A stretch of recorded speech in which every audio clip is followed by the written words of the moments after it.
Yeah, just be careful walking back there. How do I get, oh, there we go.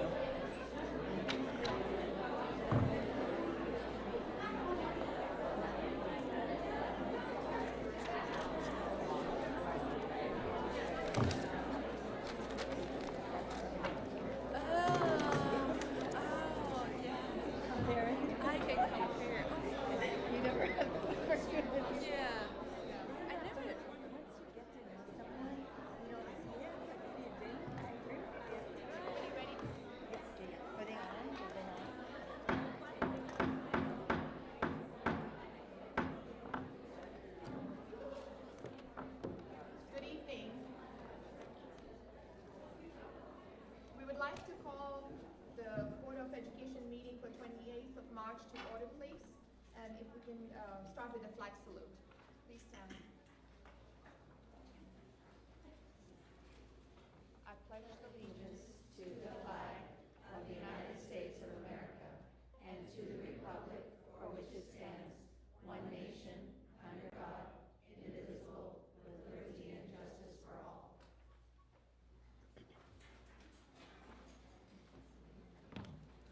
Moving on, Superintendent's report. Okay, we're going to go ahead and pass. We have a full lot of speakers tonight, so. Thank you. We have a presentation by the Cupertino Education Endowment Foundation. I see Lisa coming up.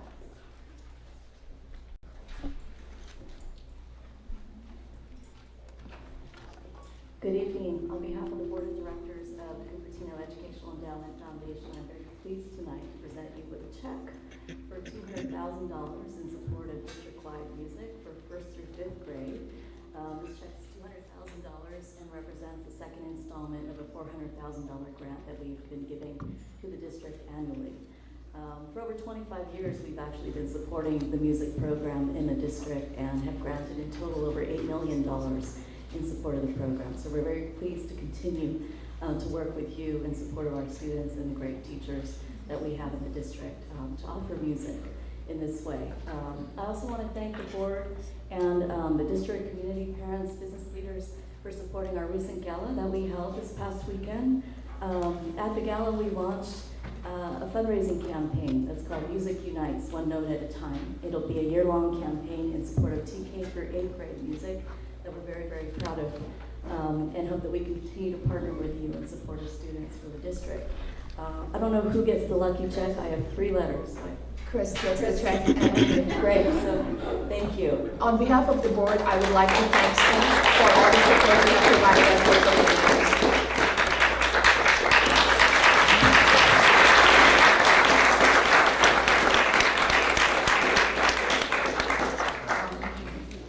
Next is approval of board minutes. I need a motion. I move that we approve the board minutes for February 14th, February 28th, and March 7th, 2017. Second. Second. Well, I have comments on the minutes, right? So I sent this to Wendy earlier. For February 14, item 13.1. It's mainly that this minutes does not reflect the direction given by the board to the staff. For example, February 14, item 13.1, the direction given by the board to the staff is to extend the public hearing for human growth development, and we changed the date on the public hearing. We delayed it by 1 week, and then on 13.3. Video recording, the direction was not reflected either because the board directed for the staff, I think, to, I forgot what we direct. I think 14, we direct staff to bring us an estimate, right? And 13.3, safe haven, we decide, the consensus was to write a letter to the community about safe haven. That's not reflected in the minutes. And item 14, there was board discussion during the board activity regarding serial meetings with the public as to who should respond, as well as who should respond to emails when the entire board is included. I think this information is important for the public to know. Probably we should include that in our minutes. And then for the February 28th, Yosemite trip, February 28th, for both 14th and 18th, I noticed that for public comments, we have, our current practice is we only list the number of speakers and the number of topics, but we don't list how many speakers spoke on each topic and whether they are speaking for or against. So you might have 30 speakers speaking on bus schedule, but maybe 20 against and 10 for, but then that's not reflected in the minutes. So I think such information would be important for the public to know. And then March 7th, Yosemite trip.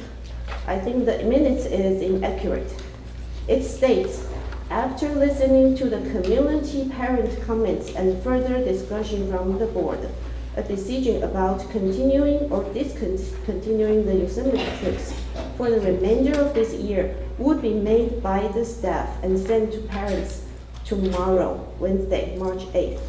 This is inaccurate because the decision was already made before the meeting, and that meeting was actually the staff announcing the decision to the board.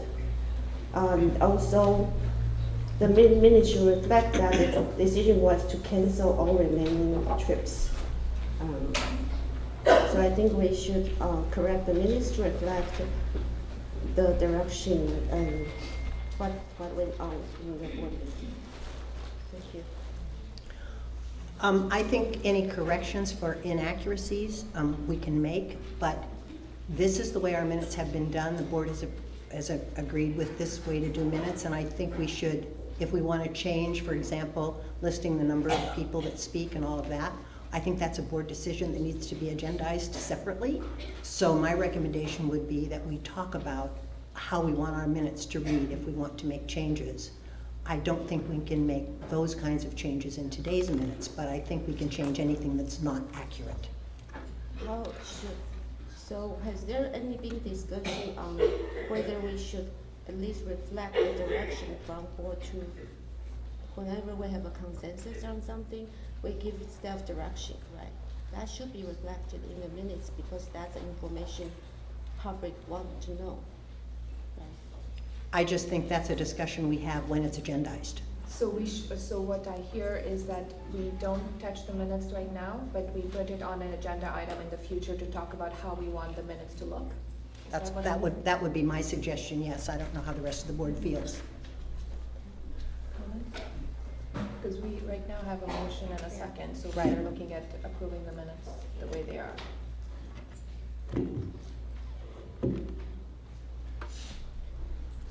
So if I don't hear anything, then I guess I'm ready to take the vote on it. It's been moved by Phyllis. Soma, did you have a comment? Yeah, I read some of those same things Leanne read. I didn't bring them up because we can change like one or two words around. I don't know that we need to do that, but if you want to change the minutes, I'm okay with holding these minutes and changing them.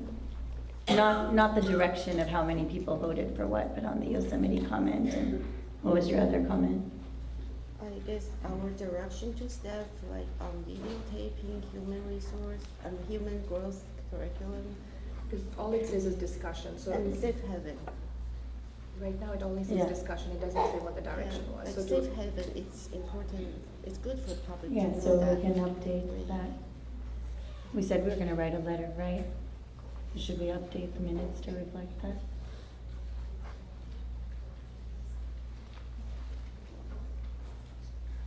Okay, so we have. Kristen? I just feel like when it's a discussion item, it's still under discussion, so. Okay, maybe let's track back. The question right now is whether we approve the minutes as presented or not. That's what's on the agenda. And if there's some, we need to make a change to the minutes, then we all have to agree to what that change is before we approve them. So what I'm hearing is some changes acceptable, others is not. Some of it needs to come back because it's a change in practice for us. I agree with Phyllis, like, if we want to change the practice, we need to put it on the agenda. We need to agendize our practice. Maybe for the information for the public, right now, on the minutes, there is only like discussion on safe haven, discussion on human growth. There is almost zero information in such minutes because the content is almost the same as the agenda packet. So what's the purpose of a minute if we are not providing any information? So again. So, yeah, so why don't we approve these, like Anjali and Phyllis suggested, and then it will be a change in practice if we change from the word discussion to exactly what was discussed, and we can talk about that in another meeting. But for now, we approve these and move on with the meeting. How about the Yosemite one? It's slightly. What was your suggestion about Yosemite? I'm sorry. It was made. That It's- will be made. The minute, well, this one is a little more detailed, actually, it's better than the others. It's a little more detailed. Oh,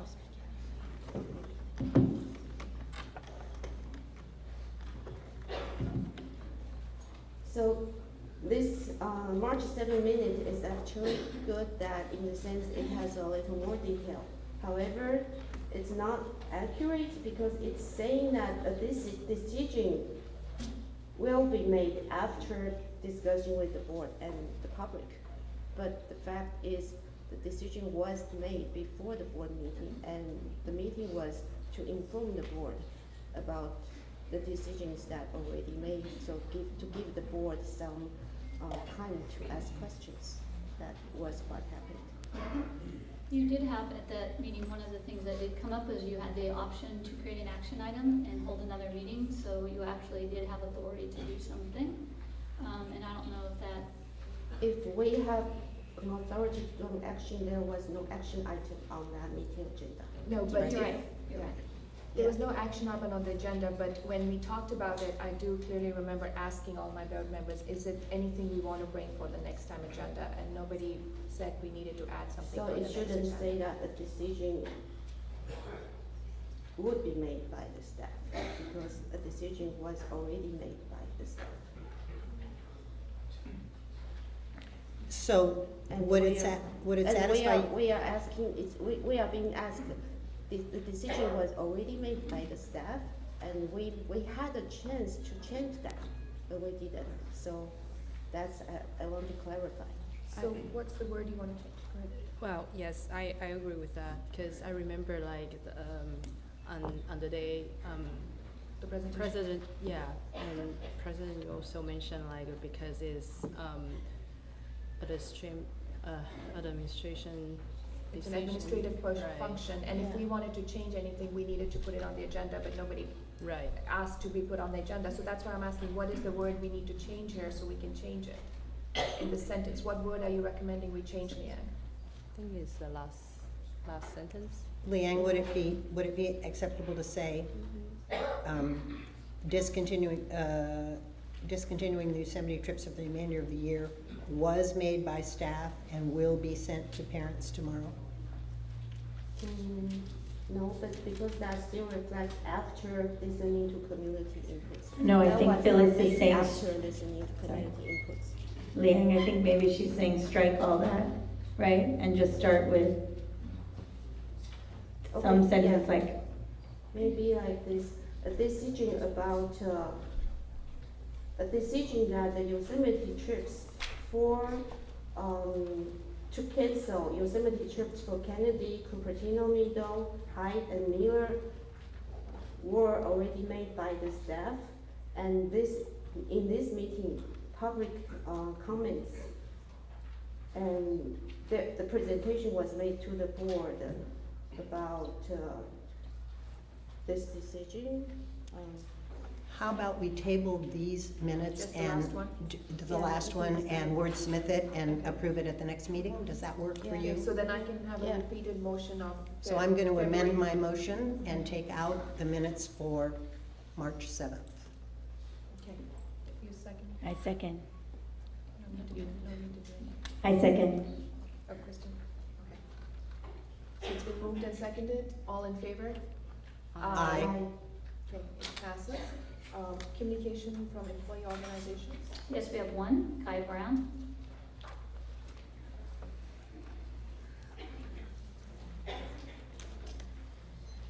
Thank you for letting me speak. I'm president of the Cupertino Education Association. I'm going to speak about human growth development, and I'm probably going to use pretty graphic terms. So if there's, just say, this would be for mature audiences. So if there's children that should be exited, or if you're a parent, decide whether you want to hear this. As I said, I'm president of the Cupertino Education Association. I've also taught 7th grade science for 23 years. I'm speaking tonight to advocate that you adopt the human growth and development curriculum before you. I believe in this curriculum for several reasons. First is the choice of our teachers who have served on the task force. They're the ones who have experience of teaching human growth and development, and we need to respect their opinion. Science teachers believe we should be advocating for science teachers do not believe that we should be advocating for students to be sexually active. On the contrary, we believe that a comprehensive sex education is essential to allowing our students to understand the consequences of sexual activity and making sound decisions.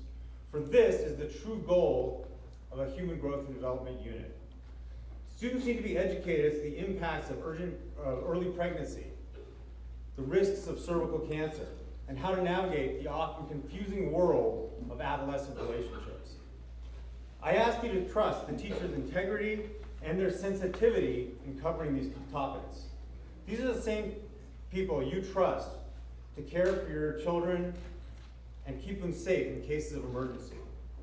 Another reason I support this curriculum before you is that there seems to be trepidation among parents that topics such as oral sex, anal sex, and sexual intercourse are inappropriate for this age group.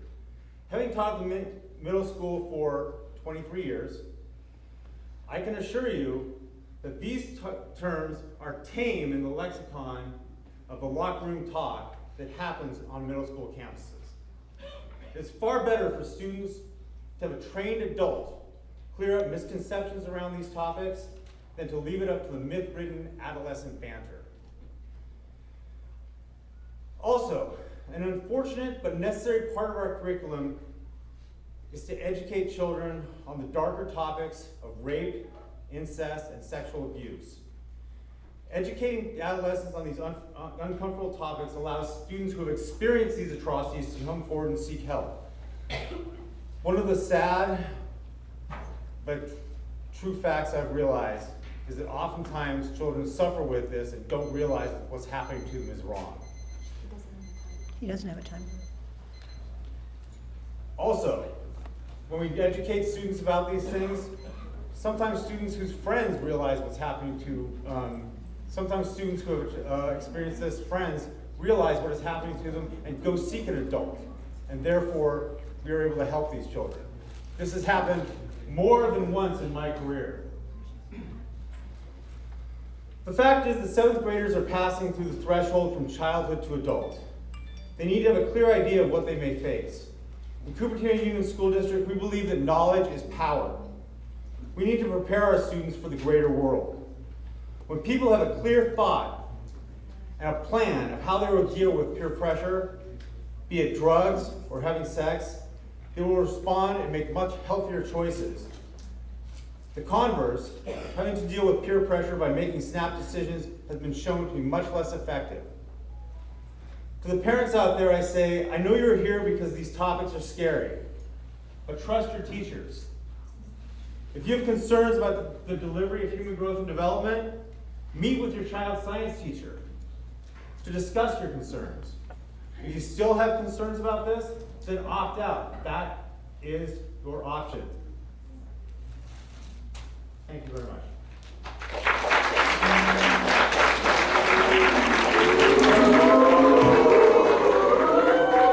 Excuse me, just to be in respect for everybody everybody, I would please remind the audience, it's better that we don't clap or boo, because we would like to let everybody express their opinions and be fair on that. And as we move into public comments on items not on the agenda, I just want to remind everybody, the public may address the board on items not appearing on the agenda. Only those who have filled out comment cards will be called upon to speak. Each speaker will be allocated 3 minutes, depending on if we have, how many cards we have, because the maximum time allocated by the board policy is 30 minutes. And the board will not respond or take action on any non-agendized item comments at this time, although the item may be agendized at a later date.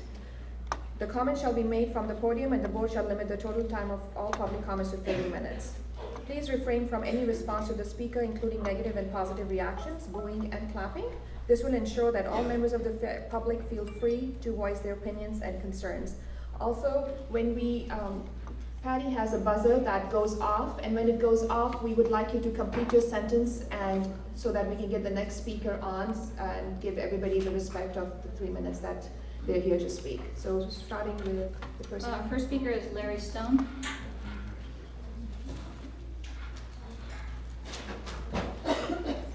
Madam President, members of the board, I'm Larry Stone. I'm speaking as a citizen and a taxpayer in this county. To allow a superintendent who has been terminated for questionable leadership, poor performance, and bad decisions to remain in an active role for 3 months and continue to influence budget and management decisions is untenable and contrary to the sound judgment and leadership of taxpayers, teachers, parents, and most important of all, students. If all of you on this board wish to earn and regain the confidence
I would like the members of the board to take a moment now to reflect, as I have, and learn from this experience. And I want you to ask yourself, how else might we have achieved our goal that would have better protected the students and the community of the school? Would I support that same decision today? And what lessons can I carry forward into difficult decisions I will have to make in the future? Thank you. Thank you, Greg. Next speaker is Leanna Crabtree. Good evening, board. My name is Leanna Crabtree. I'm a community member. Community advocacy group Better Cupertino thanks its generous donors who sponsored live stream broadcast of this meeting. You can be a generous donor too. Go to bettercupertino.org and click support. Better Cupertino takes no positions on any agenda items this evening. Live stream broadcast is intended to promote accountability and transparency in local government. You can view the broadcast of the meeting by clicking the Live Now link available on the Better Cupertino homepage, bettercupertino.org. Live stream broadcast will continue as long as the district maintains guest Wi-Fi access at the meeting location or until the meeting concludes, whichever comes first. Better Cupertino supports informed, empowered residents who engage in civic matters, transparency and accountability in local and regional government, and sensible growth that is aligned with the needs and interests of a majority of residents. Thank you. Thank you. Next speaker is Earl Gifford. Good evening, board. My name is Earl Gifford. I am the maintenance supervisor for the school district. I've been in my job for 16 years. And as of February 28th, you decided to lay me off come June 30th. I want you to take a look at me and imagine what I feel like when I have to go tell my wife that I'm out of a job after 38 years, that I'm just tossed out the door. I'm not given a chance to talk to anybody.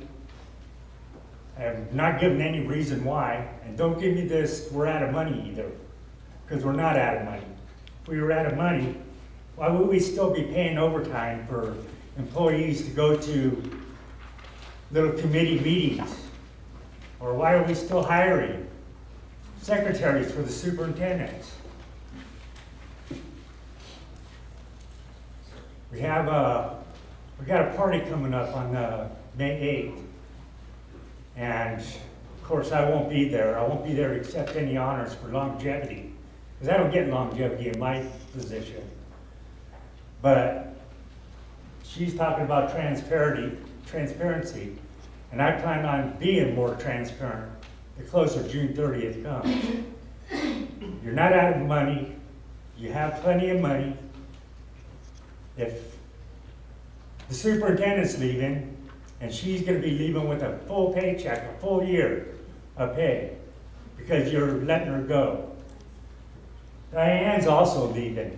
Are you going to give her a full year of pay? Well, where's my full year of pay? Where's my respect for working here for 38 years? At least you give me a chance to talk. Thank you.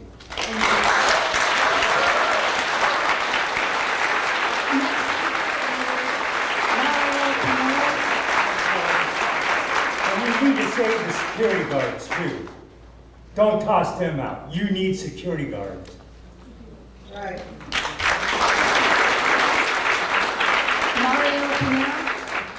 I would just like to remind the audience, I know we all want to clap, but we want to try to move the meeting on, and they can't hear their names if the clapping is hooked. So I would really, if you want to clap, you can raise your hand or something so that we can keep moving the meeting along. Thank you. So I'm going to say it again. Mario, are you out there?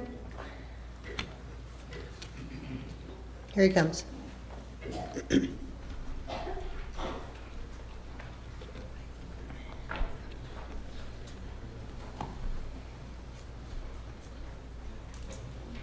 Good evening, everyone. My name is Mario Pinheiro. I'm the manager for grounds custodial and security. Unfortunately, I couldn't be here at the last board meeting, but I know that the meeting before that, there was a question asked by one of the board members that if we had ever had more security guards.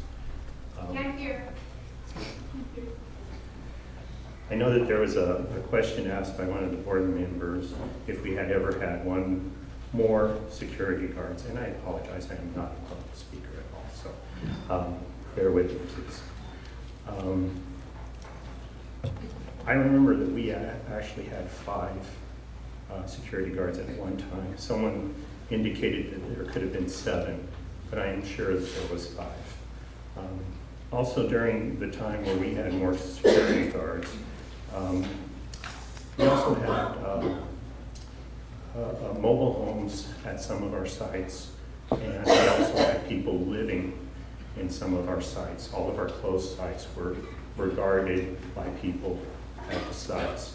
That way, the security guards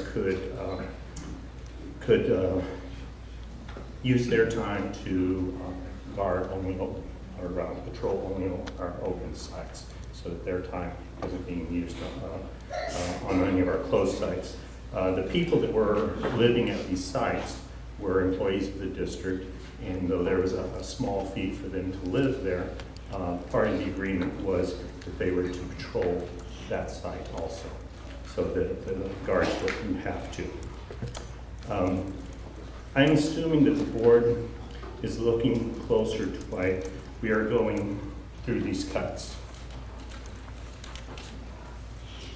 And I am hoping that the board is getting a better understanding of what is happening. I don't have all the answers, and I might not have any, or at least any that you might want to hear. And I don't think that there's any one person that has all the answers. What I'm actually saying is that we should all be working together to find a resolution to why we need to have these cuts. The only thing that I would really like for the board to hear is that the board should look back to 2010 and see where growth has occurred at the district, and the board should ask if that really needed to happen. Thank you, I appreciate your time. Thank you. The next speaker is Ray Hack.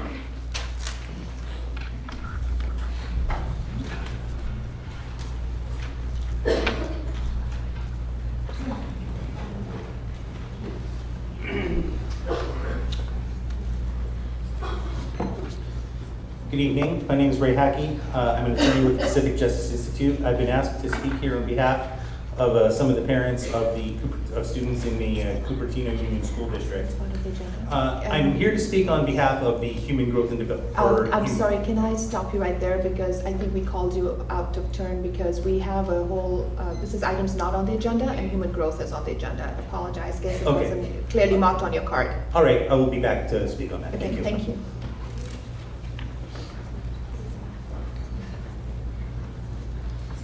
Shan Liu.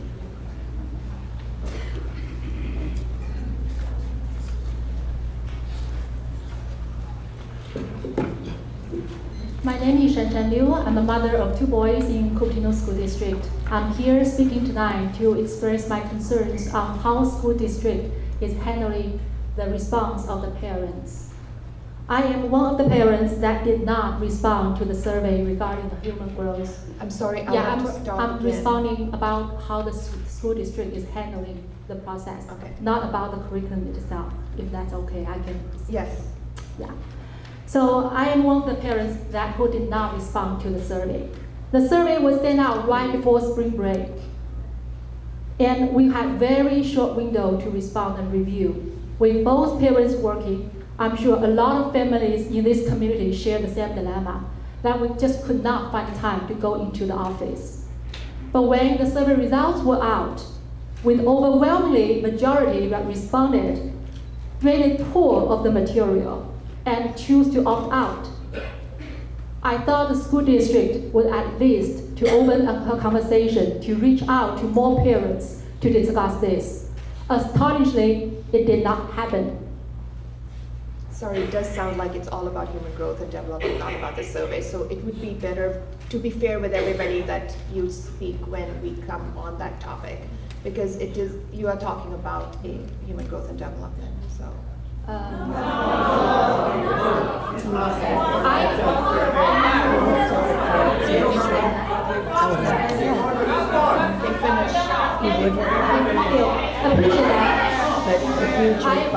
Wait, we just want to make sure that the cards are identified correctly, because the topic on the agenda Yes. is human growth and development, and you keep I talking have about another section about human growth which I did not talk about. I talk about how the district is interacting with the parents, I or don't wanna lack have of a discussion interaction on with it. the parents, or rather lack of the interaction. Is that finished? Excuse me, I would really appreciate if the audience would give us time so we can move on properly. Yeah. So, So I thought the school teacher will at least engage with the parents to express a concern, to educate the parents if you think that's the right thing to do. I joined thousands of parents signed an online petition to urge the school district to reopen the review process. Again, that did not happen. The school district turned a deaf ear to the parents' concerns, as if determined to march on. And here we are tonight and trying to approve that curriculum adoption. With the survey data, with the voice you heard from the parents, I want to ask you, why rush to make such a decision that will have an impact on the kids that we will never undo? If you feel the response, you respect the response, why not open a conversation, have a discussion around it, work with the parents?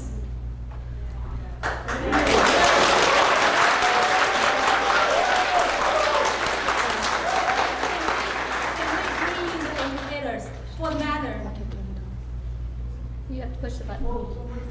The button in front, there's like a little face with marks. For the important matters that deeply to the parents, to the educators, and to the students, can we open a channel for us to interact with each other instead of avoiding each other? Our school district has a profound reputation that each of us here take great pride in and deeply cherish. And that reputation lies within the teamwork from the school district, from schools, educators, parents, students, and communities all together. We need to work together. So I did miss the opportunity to respond to the survey, and maybe my voice was not strong enough through the online petition, but I do hope I speak loud and clear here tonight. That please work with parents, not around the parents. If you feel there are misunderstanding, let's open a conversation. Bring educators, doctors, school teachers, parents, sit together. Now? Yeah, that's my last sentence. Thank you. And let's reach out to each other. Would like to remind everybody, thank you to the parents, thank you to everyone who's waving their hands, because that is more of cooperative. Thank you. Next speaker is Benjamin Lee.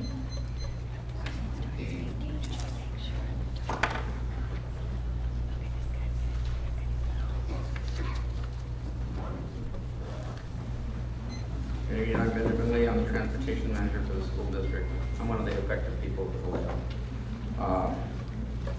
During the night that y'all voted for approving the restructure or the layoff, there was conversation amongst the board that this isn't the final decision, that we can come back to it, that we can talk about it.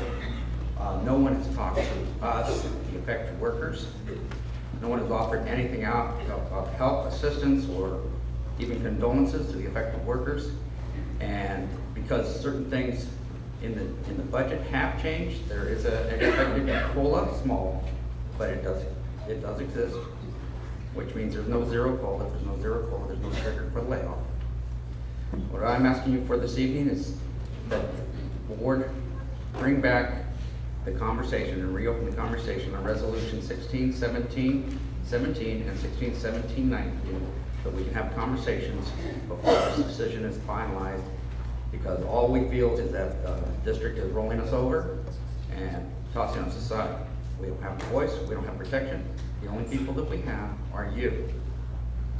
And we need your help. Thank you. Thank you. Moving on, we, consent items, it's 8 point, so can I have a motion on that?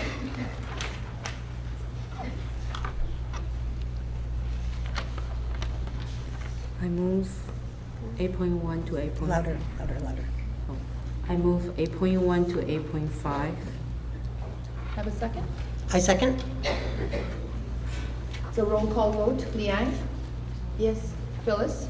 Yes. Kristen? Yes. Soma? Yes. Anjali, yes. Now we are on to action item 9.1.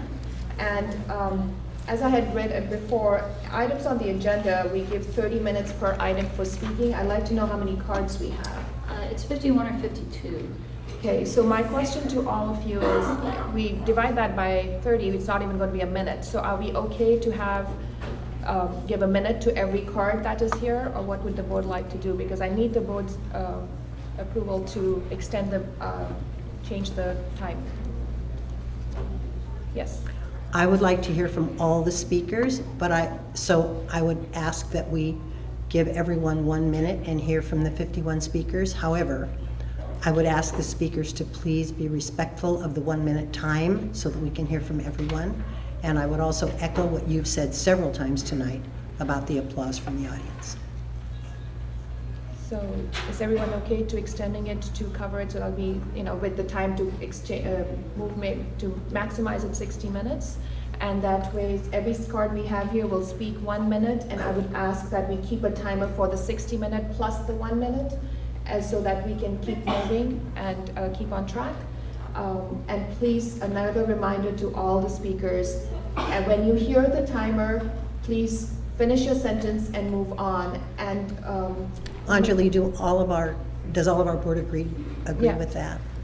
So at a previous meeting, a couple meetings ago, I stated that I was going to recuse myself from this topic. I have a longtime friend who is one of the directors of Health Connected, had absolutely nothing to do with picking this curriculum, have absolutely nothing to gain personally from this, but for just in the best interest of what I believe, I'm recusing myself. So I'm going to stick to my word on that. I do think this is a very important topic, but I'm going to stick to my word on recusing myself. So I'm going to go, and you guys can decide what you do next. And just call me when the next step starts. Okay. I'll be in there. Okay, you want to take something? Yeah. Okay, so are you, Liang and Kristen, are you okay with extending it? Yeah, I'm okay. Yeah, I'm okay. So I'm wondering, so would the audience be allowed to combine the time in case they want one person and they have 3 cards? Can they combine so they have a more cohesive message? I think as long as they don't go over the time and we have 51 minutes for them, I think that's fine. Okay. So what we want to do is that we will be calling you up, and the superintendent's going to call your name, and she's going to call 2 other people behind it. So you're ready to go when your name is called, and we can move this fast so that we can get it done in 60 minutes. And also, we want to again remind everybody, please be respectful. We don't need to clap and we don't need to boo. And if you agree with something, you can wave your hands. And some of you did a great job with that. So let's all practice. Let's do this, you know? So thank you. And if you want to combine your card with a speaker, then maybe we move it faster if you can come up here and let Patty know, so that we're not trying to fish it out at that time and taking up time too. So we're going to start with the first speaker, and then others get the first 3 speakers so that we can. Okay, so I'm going to call the first 3, and the first speaker will be Ray Hackey, followed by Lorian Cunningham, and then Barbara Woolley. So those are our first 3 to line up.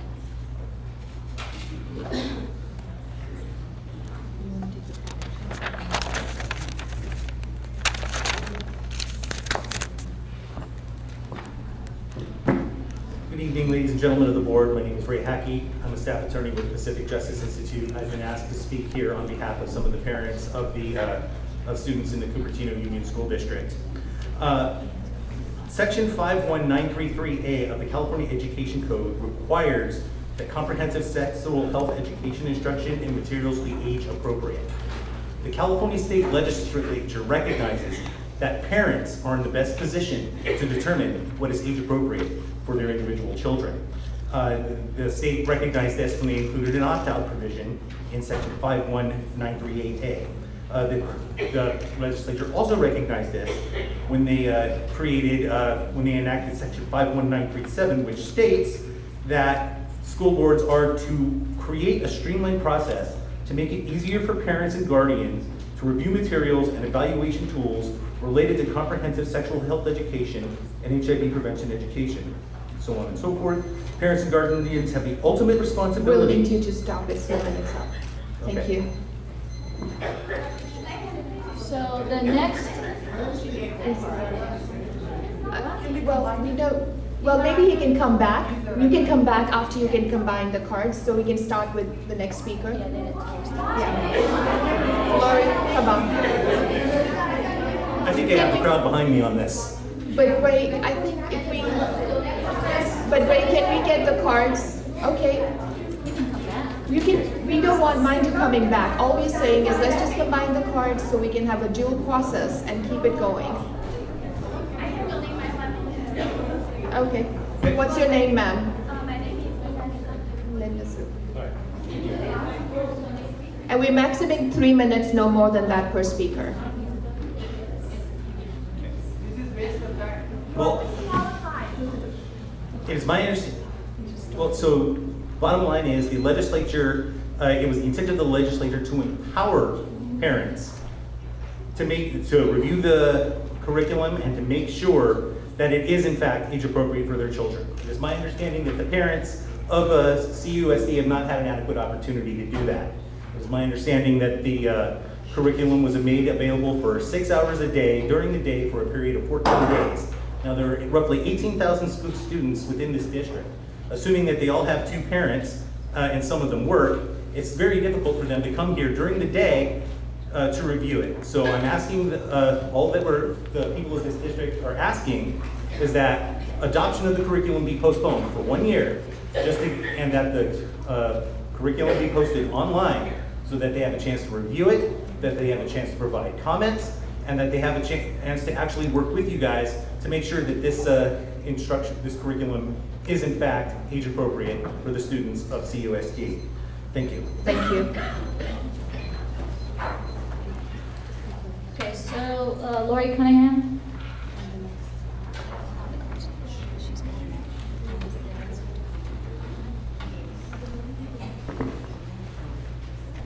So I'm here tonight representing 43 other current CUSD district parents. We've already submitted our letter in its entirety to you, so I know that you have it. But I just want to say tonight that while many of us have significant concerns about the communication and planning of this adoption, that we stand with our teachers and with our community members who served on the task force, and we strongly support the task force's recommendation that Health Connected Teen Talk be offered to our 7th grade students.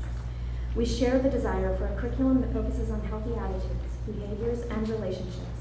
It is appropriate that the science of human growth and development be presented in a comprehensive way at school, while the conversations about family beliefs and values occur in our homes. For this reason, we especially like that one of the first topics covered by the curriculum includes tools for students to navigate open conversations with their own parents or trusted adults on how the information they are learning aligns with their own family values, morals, and expectations. In summary, we strongly support you in moving forward with this adoption, and we hope that your very next agenda will be to get to work on an appropriate curriculum for our 5th, 6th, and 8th graders so that can be updated as well. So thank you. Thank you. Okay, our next speaker is going to be Barbara Woolley, followed by Lynn Freg and Taruna Khanna. Thank you. I think I'll go fast. I'm here tonight speaking as a member of the Human Growth Development Task Force and as a longtime science teacher in Cupertino Union School District. I would like to address the fact that there's been many misconceptions that are out there right now, unfortunately. One of them is around the process of selecting the curriculum and the committee, and that it has not been transparent. So last spring, notices went out to the entire community, every household in the community, inviting people to join our task force to participate in the process of choosing a curriculum. Every household. Later, in the fall, a team consisting of elementary and middle school teachers, nurses, administrators, a very brave high school student, and interested parents was assembled. Over several months, the team worked very hard to learn the new standards and debated the curriculum. In February, the team was happy to choose the Health Connected as the most age-appropriate, medically accurate, and inclusive curriculum. Speaking as a 20-year teacher, I think I can speak on what is age-appropriate. Can I say my last name? I urge the board to accept this curriculum so we can move on to the important things like 6th grade, 8th grade. So the next speaker should be up and ready. The two speakers, Lynn Frick and Taruna Khanna, and then followed will be Kathy Gomez. So they have 2 minutes? Yes. Hi, we are parents of CUSD students and task force members of the Human Growth and Development Task Force. The call to committee for this committee had gone out nearly a year ago, and we both opted to join as parents. We took time out of our busy schedules to participate in this process, and we learned about the new law. We listened, questioned, debated, and discussed as we considered our options. At the end of this process, Teen Talk Middle School was a near unanimous choice. One person did not choose it, and I'm sure you'll hear from her tonight. I wonder if you can understand how disappointing it is to hear the harmful misinformation which has been spread about Teen Talk Middle School. We urge the board to respect the integrity of the task force and adopt our recommendation, which would bring CUSD in compliance with the law. We also urge parents to attend the parent education nights before deciding to opt out. Thank you. Thank you. So our next speaker is Kathy Gomez, and then we have followed by Vamsi Mohan and Vidya Sandarasan. Hello, I'm Kathy Gomez, the Mental Health Program Manager for the Cupertino Union School District. I have some statistics to share. Young people aged 13 to 24 account for an estimated 22% of all new HIV diagnoses in the United States. Among young people aged 13 to 24 diagnosed with HIV in 2015, 81% were gay and bisexual males. Half of the nearly 20 million new STDs reported each year were among young people between the ages of 15 to 24. These statistics are staggering. Without proper education, teens and young adults are left on their own to make decisions that are sometimes life-changing decisions. Proper curriculum that is well developed and appropriate and medically accurate does not increase sexual activity. Research has shown this. Research has also shown that these types of educational programs delay initiation of intercourse and many other things. Thank you. Thank you. Okay, the next two are together, Vidya Sandarasan and Vamsi Mohan, followed by this. So you're speaking on topics, I think we are mixing up, we can do an minutes. So. I'm combined with somebody else. Can I fix that? Okay, so then we will call two, I think these two are together, I hope, maybe three. Vidya Ramaswamy, Apur Sindar, and Sri Sarma. That's three together. And the next person after that will be Sonali Martia. Materials go to the secretary. I would like the board to have one. We'll just pass it, she can pass it through to us. So 2 people?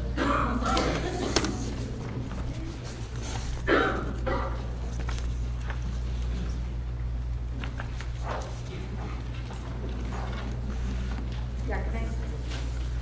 So I'm one of the parents who actually saw the binder. I would say an unfortunate parent who saw the binder because the data in it was explicit, it was extremely provocative, it was written with too much of suggestion. The entire approach of the binder was all about perform and not about inform. And the entire assumption made by the binder that we reviewed was that that all our children are already sexually active. And I believe that this assumption is not correct. I am a finance professional, I'm going to provide some data for you guys that proves that these children are not sexually active, they're not ready for this. And this data actually, if anybody can get, if they bother to go to the Santa Clara County Health Services Department, and it says that there were only 13 teen pregnancies out of 1,000 teens in our area in 2016. And none of these were in the zip code covered by the Cupertino district. So where is the crisis, people? And let me also give you data on the STDs that were there. They're completely micro. I have to say 0.0013% of HIV affected teens in our area. That is 13 children in 100,000 people. Let us make that very clear. We have only 19,000 children in our district. So how many do we have who have HIV? I would like to know that. And this is not conjecture, this is actual data. And the data also says that 80% of our high school children have not had sexual intercourse ever. So where is all this science teacher coming and saying, oh, your children know everything and you have not heard what our children have said. So I'm sorry to say that none of this is really valid. So I would also like to ask that where is the scientific evidence that this curriculum actually works? I'm going to leave you with a few questions. Where is the crisis? Where is the urgency to implement this curriculum? Okay, thank you. Can you please finish up the sentence? We did 3 minutes. Thank you.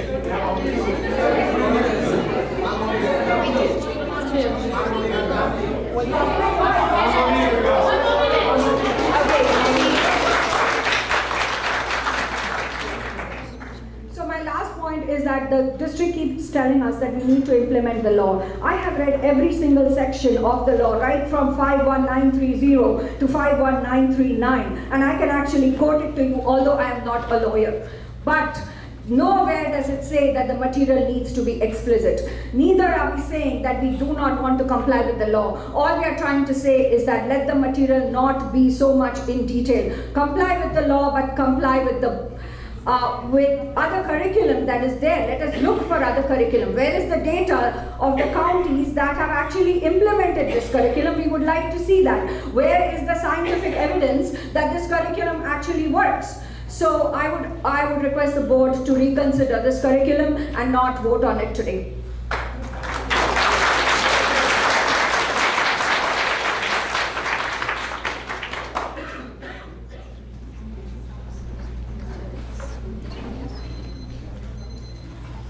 Okay, the next two combined are Ezekiel Wang and Xiao Xuan Liu.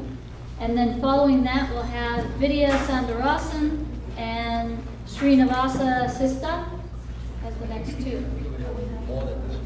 We can only do two and the most three at a time. Who's your third?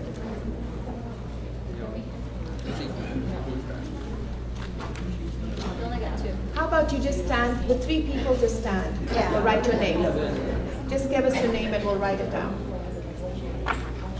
I'm just going to make a suggestion because it's getting very confusing here to do three. If you're going to be giving your time to a speaker, please come up and stand with that speaker. And just no more than three so we can do 3 minutes. And then everybody, and that way, and please say your name so we can write it down.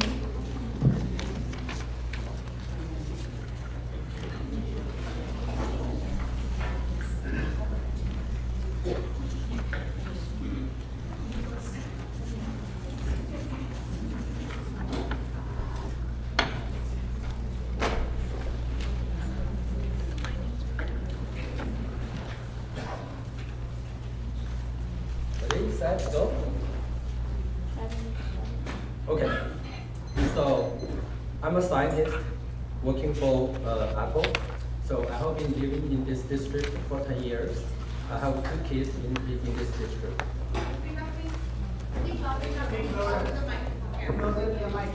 Okay, so I have 3 points to make. So first, as a scientist, the previous meeting about the survey data is very questionable.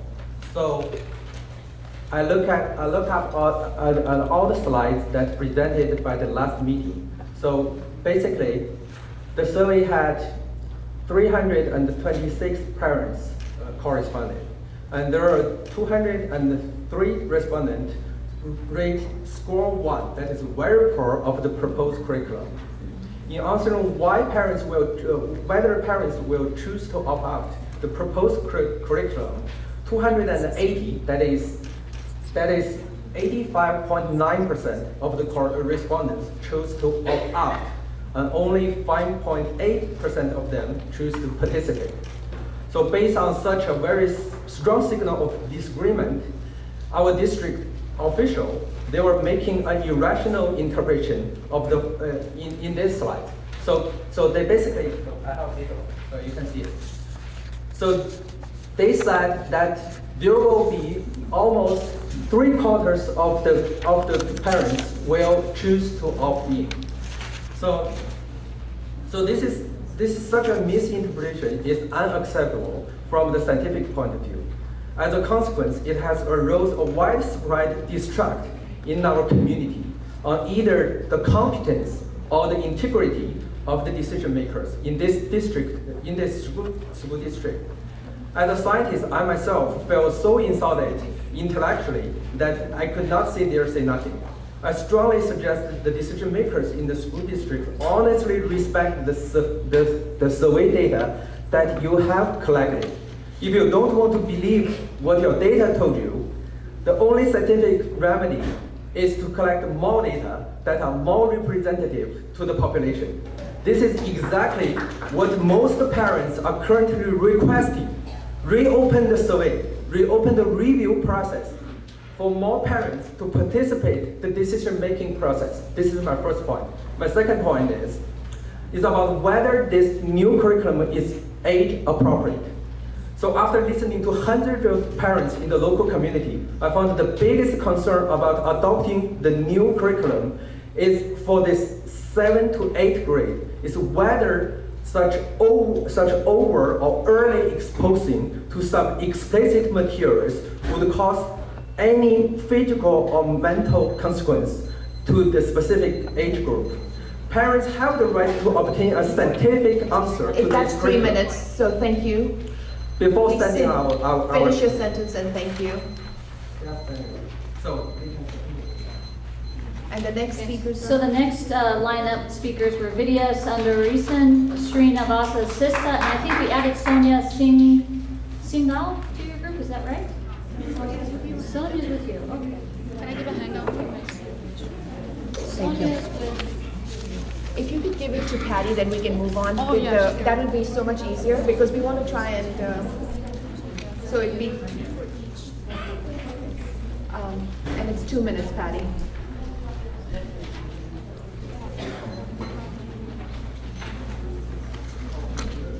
At the board meeting on February 14th and again on March 14th, we were assured that the task force meticulously read and reviewed the curriculum from Health Connected. They recommended for 7th grade, starting the next academic year. We were assured that this task force included instructional staff, teachers, parents, and district medical personnel, among others. We were assured that this material was age appropriate. And that gets me to the crux of what this debate has been all about. Is this material age appropriate?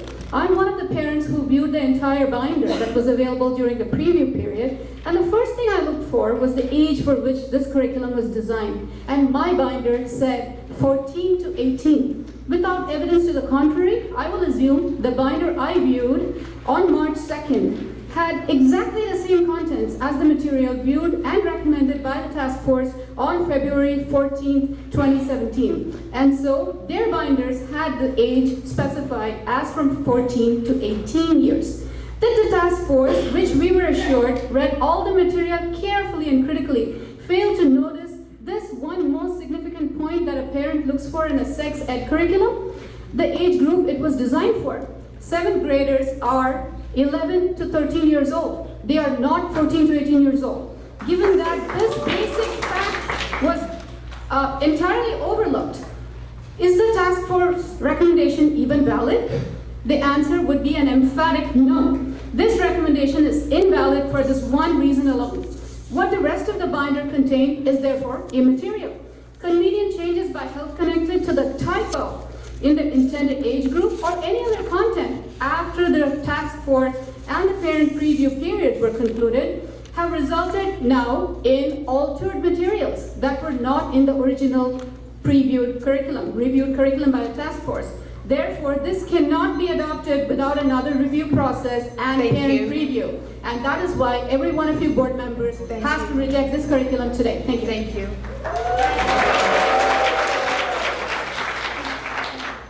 So the next group is Vashnani Sridhar, Shipra Sodi, and Sonia Singhal, and that'll be followed by Vamsi Mohan and Rameshi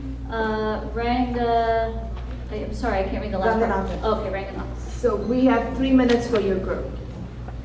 We heard just now about a critical lapse on the part of the task force in not noticing the age group the recommended curriculum was designed for. This brings me to the fundamental question of how CUSD formed this task force and the process that was subsequently followed. To begin with, the call for parents to join the task force was a small post in the Cupertino Courier, which went mostly unnoticed. This is rather strange medium for a school district which routinely sends email blasts on a host of other issues. There were no emails sent to parents to seek involvement in the task force. I know I heard before that every single household in the school district was supposed to have received communication. I went home and I searched because this is what I heard, that I should have been informed about this. I'm an informed, educated parent. I would have loved to be part of the task force after all. So I went and looked because I wanted to see evidence that the school district wanted to engage me as a parent. But I found no such email in all of the emails that I've submitted to the school district. And I'm sure that is the case for most of the parents that are waving their hands here. Once the task force began its work, community input was not solicited, as is usually done in other school districts in the form of presentations or town hall meetings. Why is this important? Not everyone can or will serve on a task force, but they might have important insights to contribute. And this is an essential part of this process, that these inputs are taken seriously. CUSD could have had an open viewing period for both curriculum for parents in the district while the task force was in session. This fact should have been vigorously communicated to parents, and their feedback should have been part of the evaluation process followed. This brings us back to the very critical component that was missing in the functioning of this task force: key stakeholder involvement. Having only a few parents on the task force has severely compromised the representation of parental concerns. The criteria by which this particular curriculum was chosen over the other one, also reviewed, is therefore suspect. In order to correct this colossal mess up by the district administration, the curriculum you are going to vote on today needs to be opened up for further parent review and feedback. Not only that, the other curriculum which none of us had an opportunity to view must also be provided for comparison. Without this vetting process, the current recommendation of the task force, I fear to say, is null and void. Thank you so much. Thank you. So the next speakers are Vamsi Mohan and Rameshi Raghunathan, and then the next speaker after that will be Jenny Zettler Rhodes. Hello. Sorry, you're after them.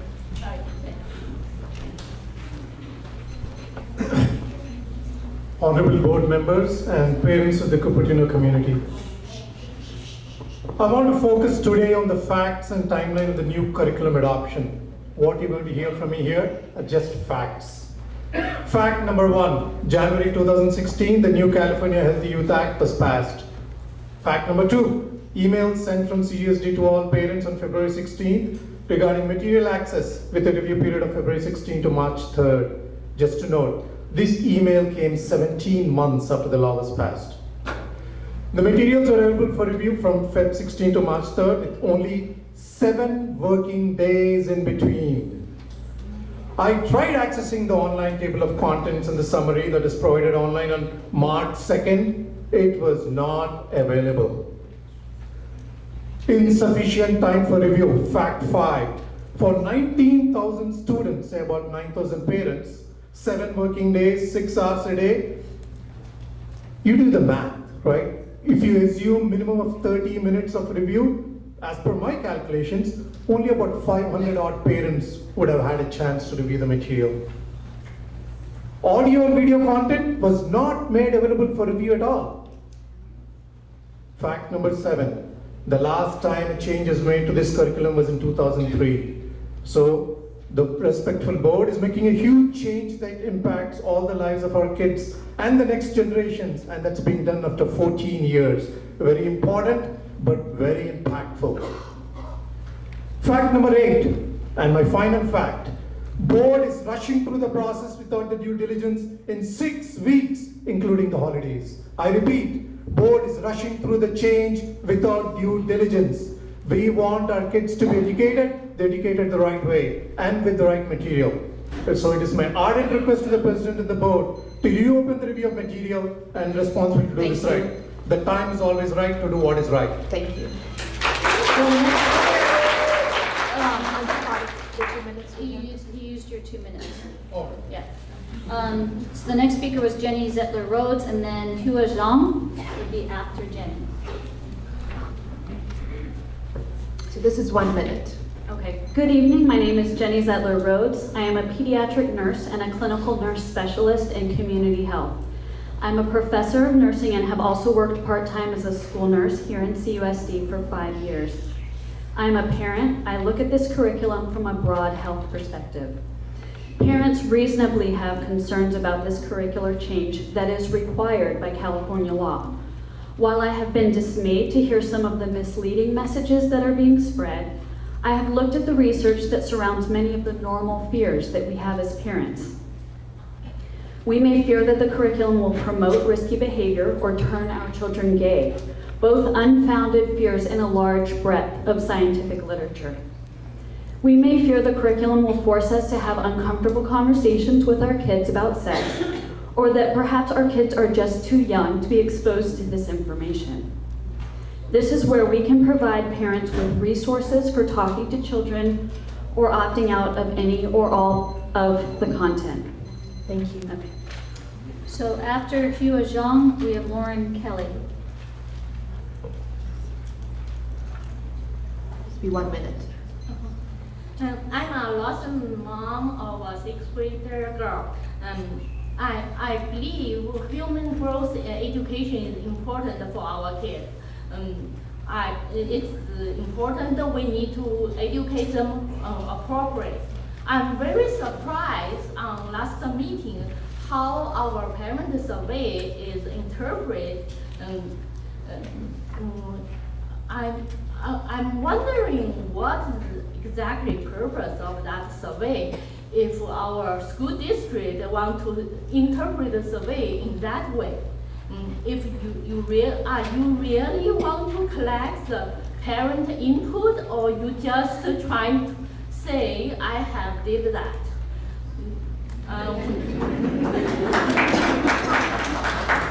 So we have a petition, and we already have 4,000 people support. Thank you. Thank you. Next speaker is Lauren Kelly, followed by Vali Bagarapu. Be 1 minute. Okay. I'm Lauren Kelly. I'm a student and I was on the task force, and I urge you to pass this curriculum because I think it is in the best interest for the students.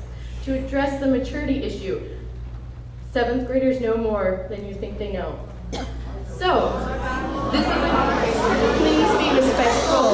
They're good at keeping secrets. This curriculum it'll be okay for them, it'll be great, it will keep them safe, it will avoid them getting STDs and pregnant in their future. It is not to promote sex at the moment, but it's so that they can be safe in the future. In the Netherlands, they have the lowest STD and pregnancy rates because they start teaching human growth and development as early as preschool. So, please, if we want to keep the children safe, then they need to start being educated as soon as possible. So 7th grade is fine. Thank you. The next speaker is Vali Bagarapu, followed by Muda Patna. 1 minute. Hello, board. Middle schoolers are the kids who are just beginning to grapple the changes that their body is going through. I've got a daughter who has not hit puberty yet, and she's extremely shy when I even bring up the topic. That's how young they are. And yet when you bring up, when they're so young, you're exposing them to this information which is so explosive, so explicit, and so mentally damaging. What is the need to get them introduced to this all kinds of variety of different sex acts, different kinds of ways that you can have sex, and different ways of preventing pregnancy when you do sex in this way or the other? Why? Where is the need for that? There is absolutely no need. Educate them about STD. Educate them about abstinence at this underage. Educate them about cyber criminals. I would be really, really happy and grateful if you do that.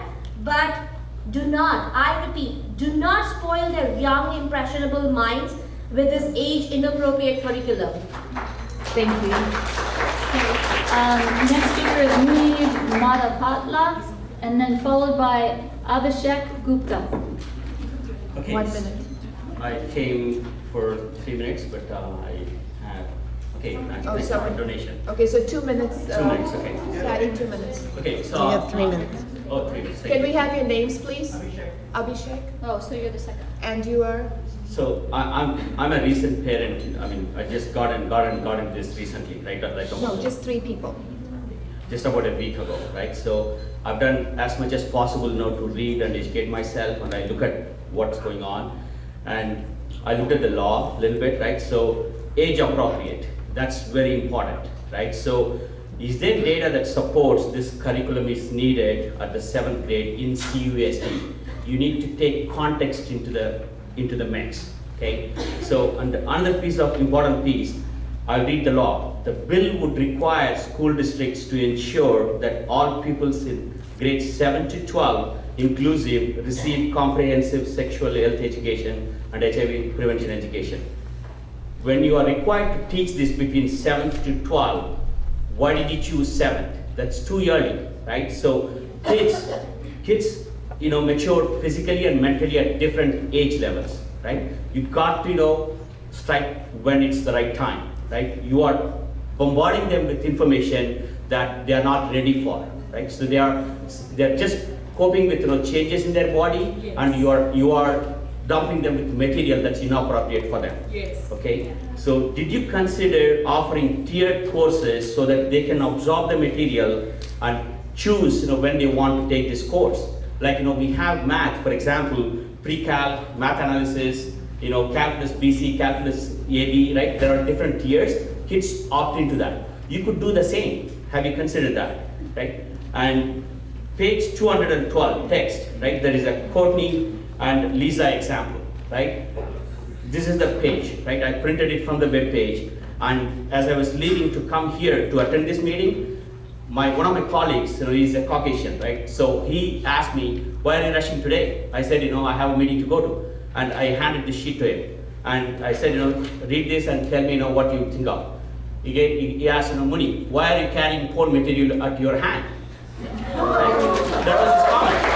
Please let him finish. Okay, so I said, no, Rob, this is not porn material. This is what they are going to teach in Cupertino starting 7th grade. I'm concerned about it. I'm going there to speak about it. Okay, so if 86% of the parents responding to your survey said, they will opt out, then who are you trying to teach? Who are you trying to serve, right? You've got to serve your audience. If 86% are opting out, you've got to listen to them. There is a petition that was started about a week ago. It has 4,200 signatures. Does 4,200 signatures mean anything to you?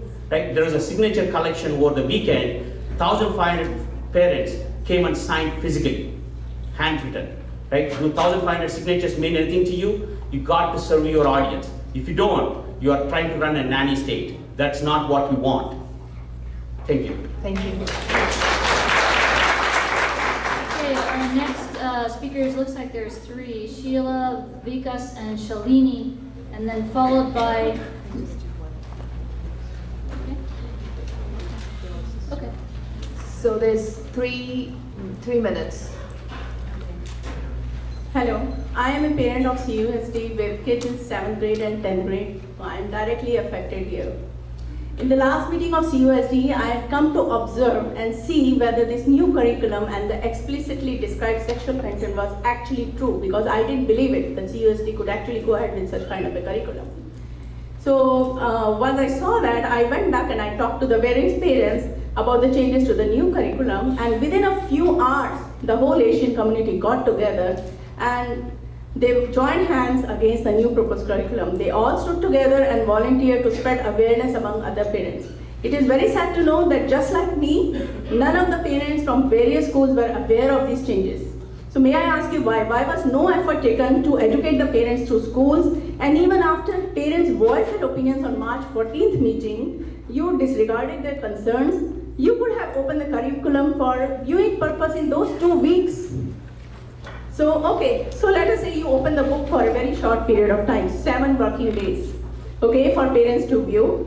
And here is the response to that. I have more than 1,500 names here with addresses of informed CUSD district parents.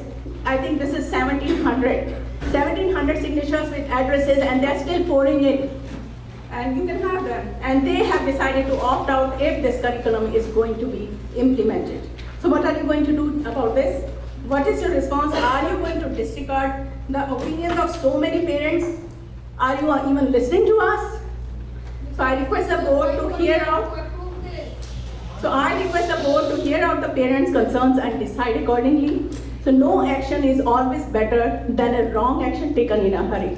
So request you to delay the voting and look at an alternate curriculum with which the parents are comfortable. That would be the right curriculum for the kids. And don't take act in haste and destroy our kids and future generations. And this is for you. Thank you. Thank you. Leave it with. The next speaker is Narayanan Gondagolam, followed by Yasmin Tanwar. Be 1 minute. I'll try to make it short, though I prepared for about 2 minutes. So I can take 2 minutes? Oh, were you already on the cards? No, she was. You can't add, we're not taking any new cards because we stopped taking cards when we started this process. So. So I guess I got one more card. I'm sorry, can I help? Yes, okay, so we're right behind, so 2 minutes. Thank you. Yeah, I'll make it short and sweet. I'm Narayanan, I'm a CUSD parent who is really concerned. And my daughter is in 6th grade at Miller, and she's going to the 7th grade next year. I firmly believe that the material proposed is inappropriate for a 7th grader, and also possibly inappropriate for even an 8th grader, and maybe even for a 9th grader. As some of you may know, there was a lot of opposition to similar material offered to the 9th graders 3 years back from Mission San Jose High School, and the parents opposed to it, and then they had to take it out in Fremont. Why would we want our children to go through so much explicit content and distract their minds at a young age? We are not against educating our kids on accepting the identities and uniqueness of their schoolmates, but we feel that in middle school, the curriculum is best focused on the emotional aspects of identity and relationships, and not on the physical aspects that seem to be the focus of the proposed curriculum. We have collected so many signatures from concerned parents in change.org to suspend the proposed change in curriculum. You can actually go through thousands of these comments in change.org to understand the concern of parents. We, the parents, elect board members to represent us and trust them to act on the behalf of parents and children. The signatures and the comments are a true reflection of what we want. I therefore request the board members to vote in the best interest of parents and our children. Please do not change the curriculum for human growth and body development. I sincerely request you. Thank you. So the next speaker is Suwon Kai, followed by Veena Puranik.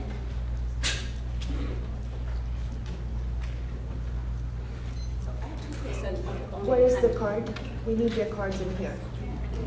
No, are they in here? I give it to him. Okay, can we get the, Sina? If we can get the cards and then we can start. So you have 3 minutes then? Okay. Oh, no, I'm. Oh, no, we can't do new cards. We can't. No, my name was announced, Veena. Oh, no. Veena, so you're That's gonna after. Yeah. You're gonna No, give no, us no, I'm gonna speak for you. Okay, thank you so much. For this precious minutes, I'm on behalf of 4325 online petition who signed my petition to make this public speech. Yes, I want to thank you everyone to make this comprehensive sex curriculum, which sparked major interest in our community over the last 2 weeks. For every parent, I never had such response. I would just say that everyone's so excited about sex education. However, I want to point out it's a process matter because even content is lawful, but when your process violating the law, it's violating. First of all, CUSD has failed to create a streamlined process and make it easier for parents to review and evaluate this comprehensive sex education. Second, CUSD failed to offer partial or full opt-out as stipulated by the AB 329. AB 329 recognizes parents' influence, cultural value, and their beliefs influence children's sexuality development. And that's the reason the law makes the partial opt-out as one option in order to maximize AB 329's benefit to every child. However, CUSD said it's going to be very hard to implement partial opt on this select spiral structure textbook. If that's the case, I would like to say that textbook is not compliant with AB 329. AB 329 compliant book should be able to be partially opt-out, still remain coherent information of human growth and development. So on behalf of 4,300 people here, I want to ask you guys to immediately create a streamlined process to help parents evaluate and review this material. Second, offer parents partial opt-out, regardless which curriculum you guys choose. That's mandatory by law. You cannot take away our parental right. We want our kids to receive sex education, that's their right. Third, please offer parents alternative curriculum to review and validate.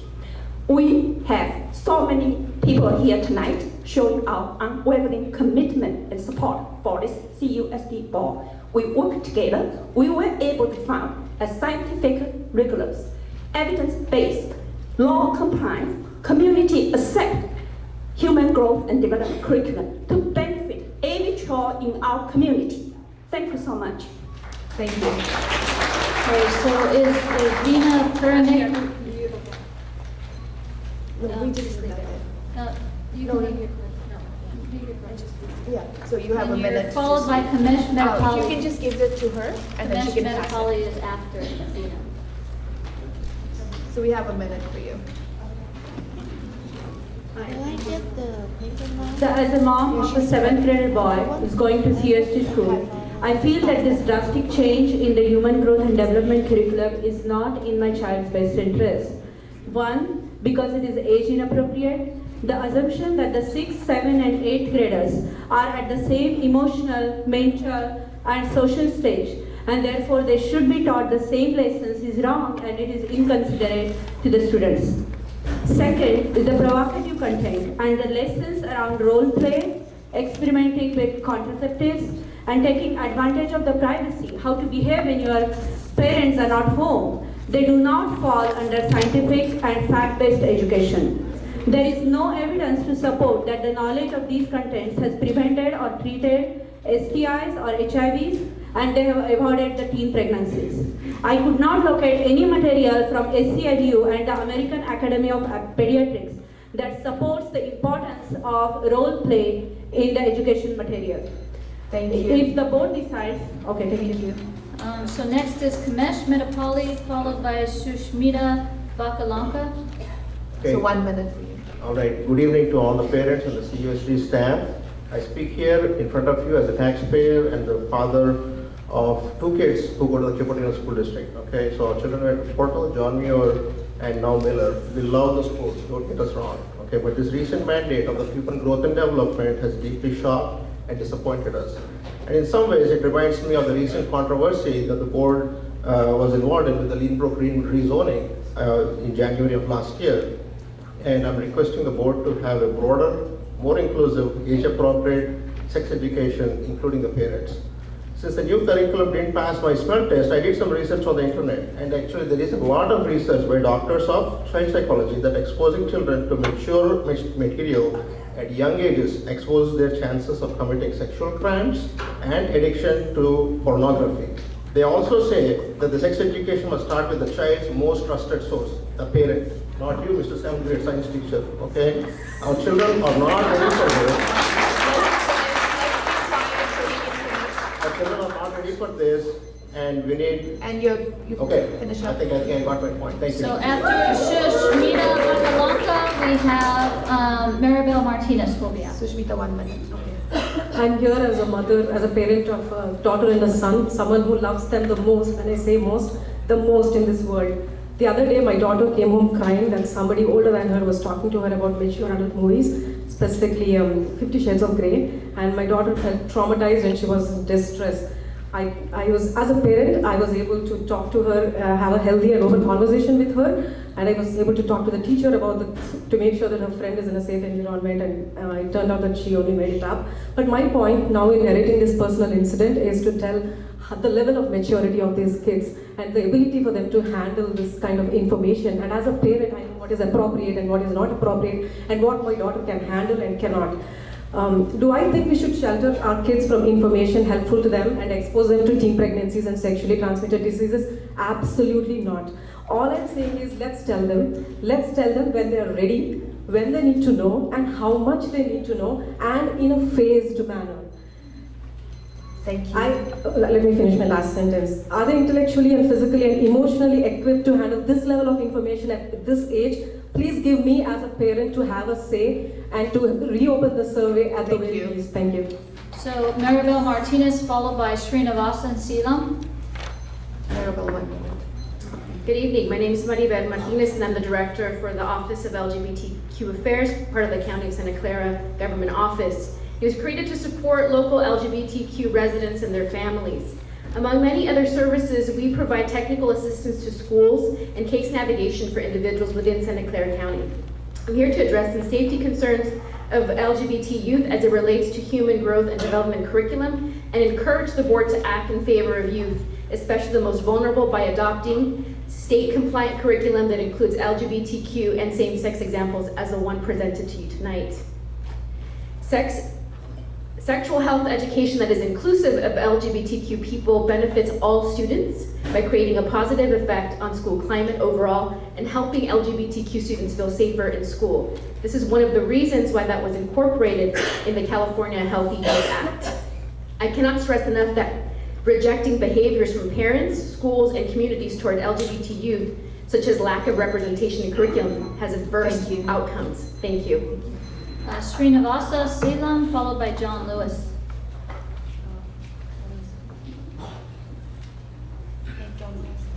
Okay, then John Lewis, followed by Rajasekhar Seelam.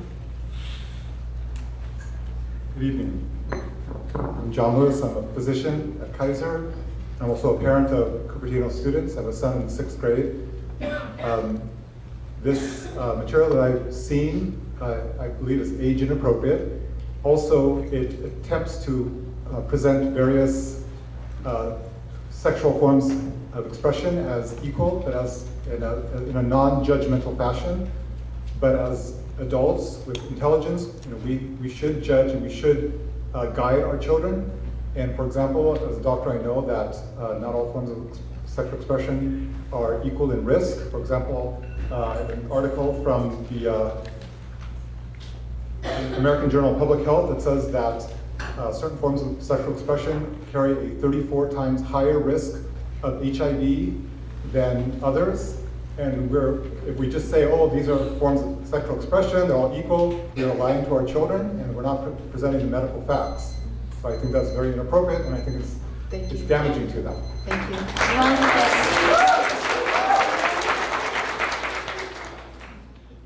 Okay, Stacy Tong, followed by Linda Lee. Stacy Tong, and then followed by Linda Lee. Have a minute. Hi, members of the CUSD board. I'm a parent and a physician in the community also. I hope you will vote in favor of the adoption of the Human Growth and Development curriculum. It is not just about being compliant to the California state law and reducing liability, but at stake are the lives and futures of our children. I'll briefly mention some of the benefits here for everyone in the room, even though I know you must have already read this already, actually. So studies show that comprehensive sexual education has multiple benefits.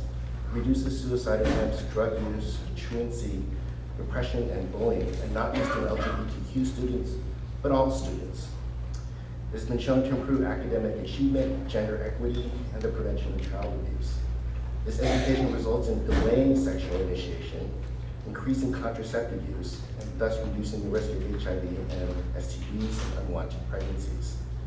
From my work as an LGBTQ-friendly provider, I know of many youth within the district who are coming into terms with their own identities. They don't know how to cope. They're cutting, they're doing suicidal attempts, and Thank you. My time is over, but Thank you. I have all the information here if you're interested in looking at the Thank you. references. You can leave it with her. Yeah. Linda Lee, followed by Rachel Nolan.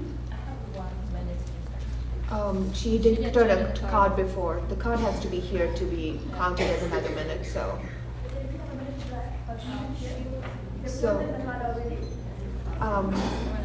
We're not taking any new cards, so you have a minute.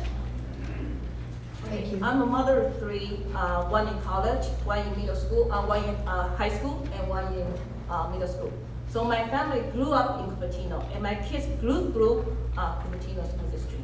And I appreciate very much of teachers' effort to help our kids. But the point is, we don't want to see the hatred between teacher and parents because the miscommunication from school board to parents. And the explanation of the revised program is too explicit to age 11 to 13. Here's a saying: treat a man as he is, and he will remain as he is. Treat a man as he can, he should be, and he will become he can and he should be. So if we assume our kids are all sexually active, then they will be sexually active. So here, I demand CUSD suspend this program for now. Allow more time for parent discussion. Thank you. This is enough demand. I demand to post a new proposed curriculum on the website in different language. Because there's parents don't speak English. Thank you. And we need in different language so parents. We would like to move on. Thank you for your comments. So Rachel Nolan, followed by Teresa Phillips.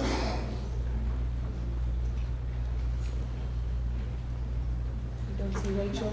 Okay, Teresa Phillips, followed by Parek Schmidt Kana. So, Teresa, you have a minute.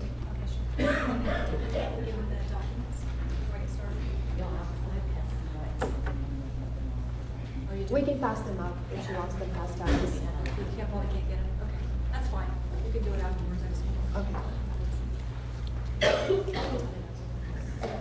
I'm a parent of a 7th grader, and I hereby submit this cease and desist letter to the CUSD board for violating the notice requirements of the California Healthy Youth Act. The legislature intends to have a process open to parents and says parents are the ones that impart the values of human sexuality. There are 4 requirements stated in the Ed Code. At the beginning of the school year, you have to advise the parents that the educational material is available for inspection. 2, you have to advise parents that whether it will be taught by district personnel or outside consultants. 3, that the information, they have a right to request a copy of the Ed Code. And finally, that they can opt out. There have been 2 communications from the board. Neither of them have satisfied these requirements. And there's a lot of confusion about, opting out and whatnot. The current curriculum is really important. The proposed curriculum has an activity where a student volunteer blows up a condom into a small balloon and then rubs baby oil on it. This exercise demonstrates that the oil can make a latex condom fail. Imagine if the parents who receive these communications are confused about whether they can opt out and they come home. It doesn't have to be like this. There's enough people for a class action lawsuit, for endangerment of children. There is no timetable for this implementation. There's no timetable for the implementation. I've checked. We can delay it for a year. Everybody is set. I've talked to the ACLU. Thank you very much for delaying.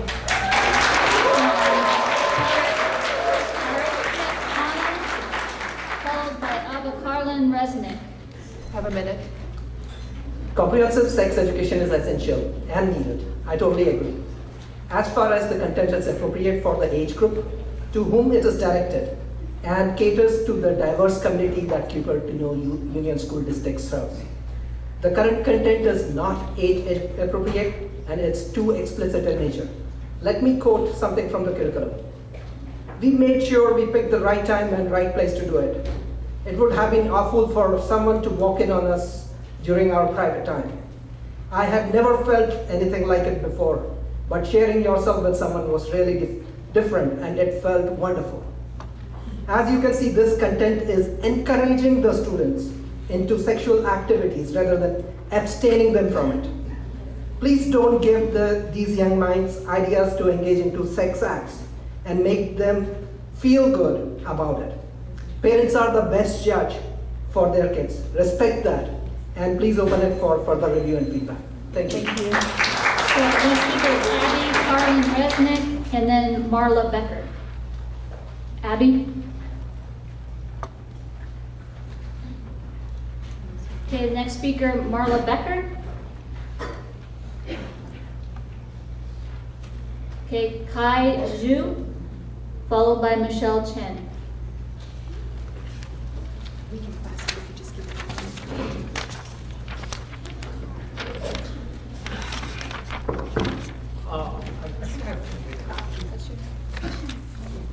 Two minutes. Thank you. Good evening. My name is Kai. I have two young boys, and I'm a patent litigation lawyer. What I just handed over to you is the email I sent to you about an hour ago. There were 3 issues there, but I just want to discuss 2. The first one is the copyright issue. You use copyright law as an excuse to prevent parents from seeing some disputed content in that textbook. But I can tell you as an IP lawyer, that is wrong. Under the fair use exception to the copyright law, the parent has a right to see that. The Ninth Circuit, which governs California, actually say that fair use is not just a defense, but the authorized right. So please stop misleading the parents and let them see the content.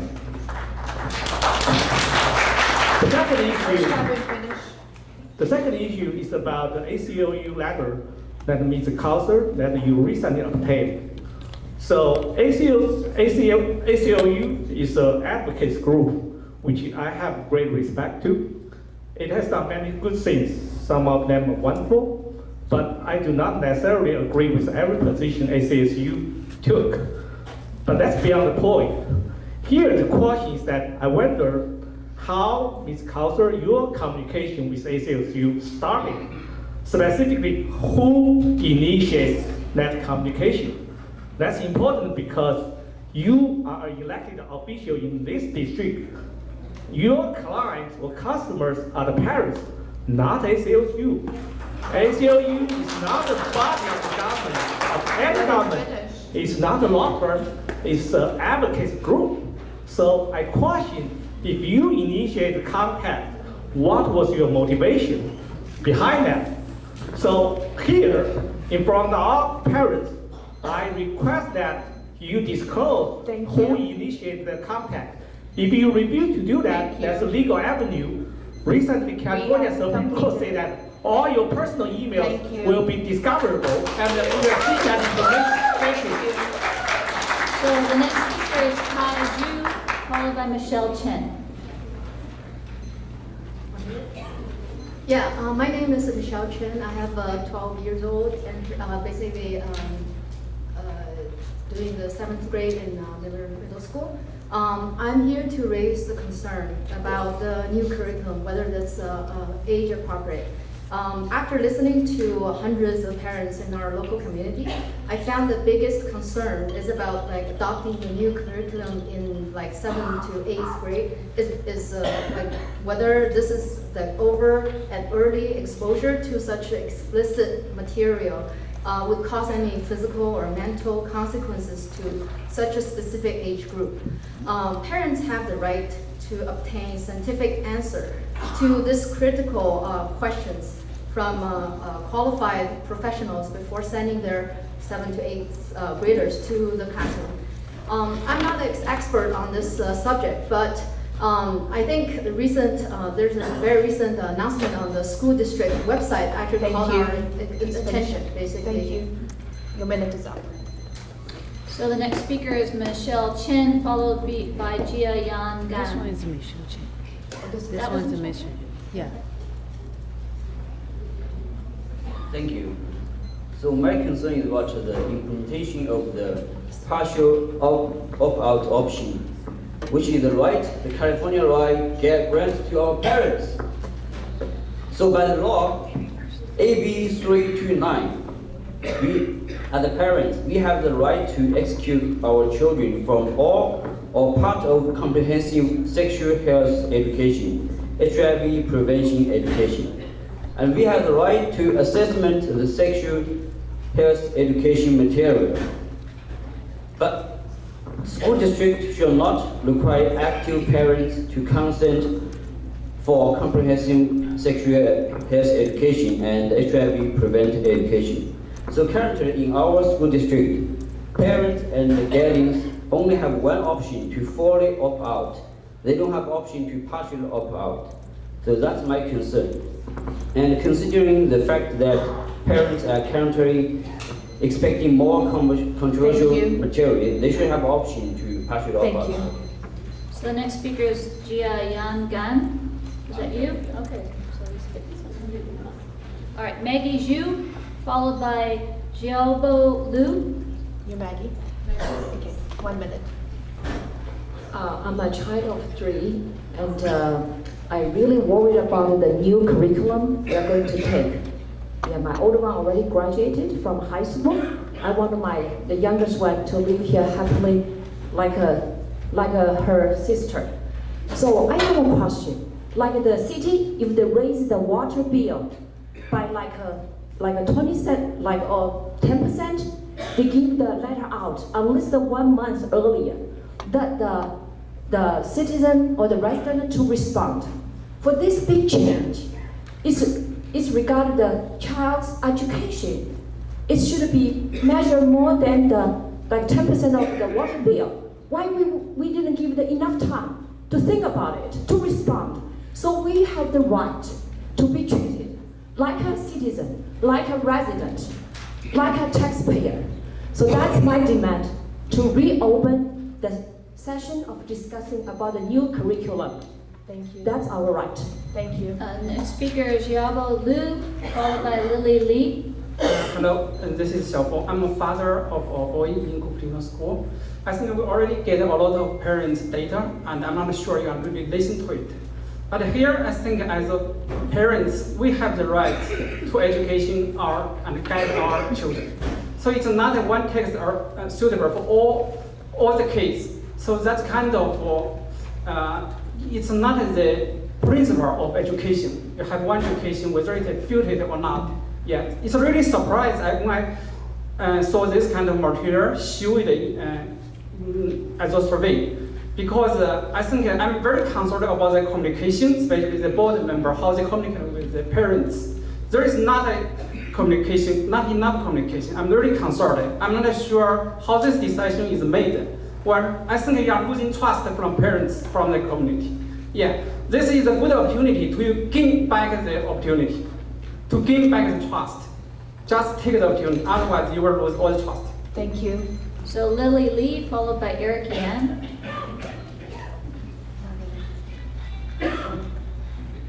Eric Yan, followed by, looks like Carrie's, begins ZHL is all I can see. I'm Eric Yan. Actually, I'm a community member. I'm not a parent here, but I have 2 kids. So I'm really deeply disturbed by the content of the sex education. I think all the education should be property because that's why we have a K to 12, right? So what I think all the content for the sex education is not appropriate for our kids. That's it. Thank you so much. Thank you. So again, it looks like Kari, K-A-R-I, and Z-H-L? L? No? Okay, next one is Yanan Sun. You already did. Okay. Thank you. Sridhar Puteri.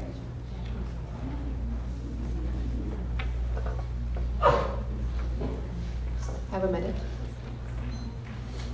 Good evening.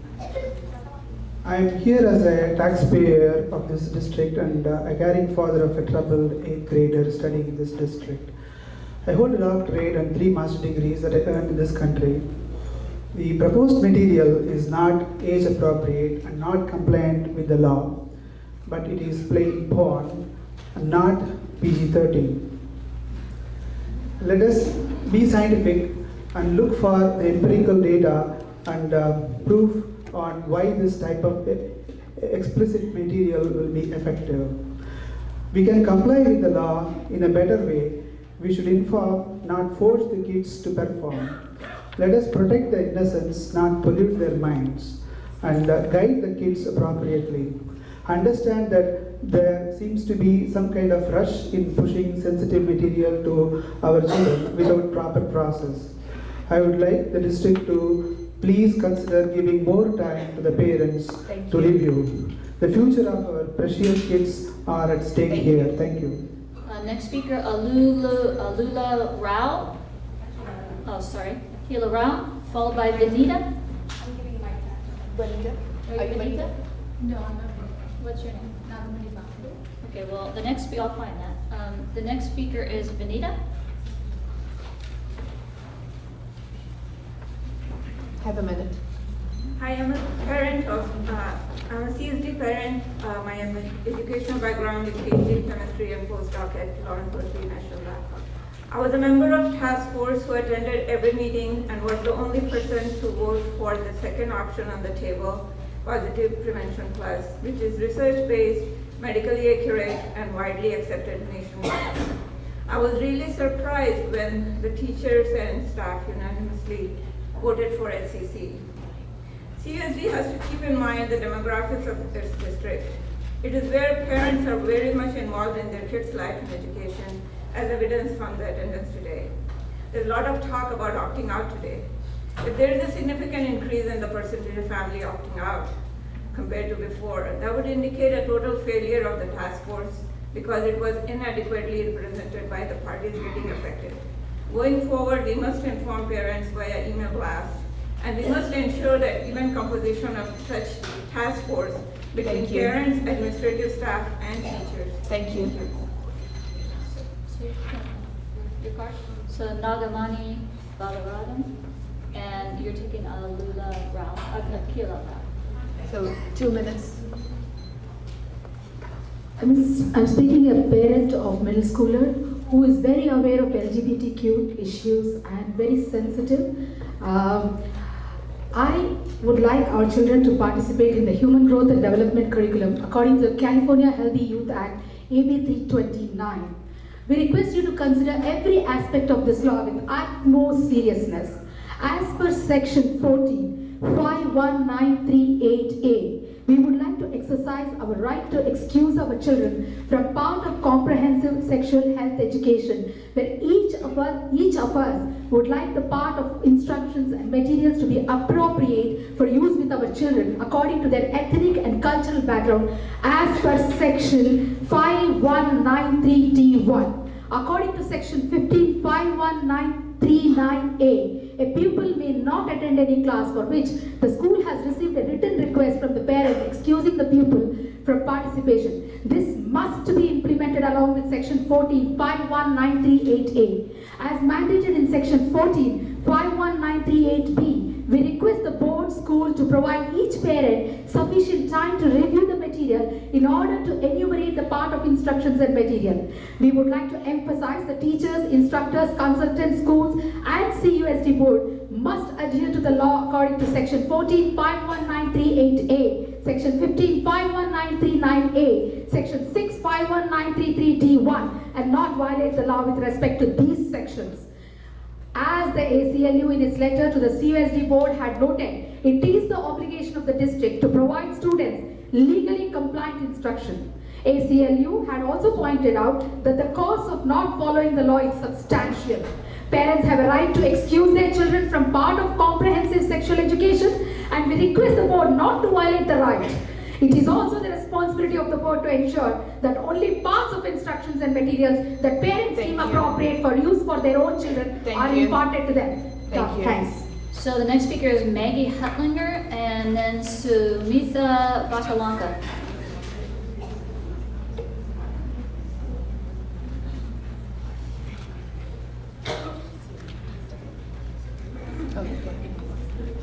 Hi, Maggie Hellinger. I'd like to yield my time to Barbara Woolley.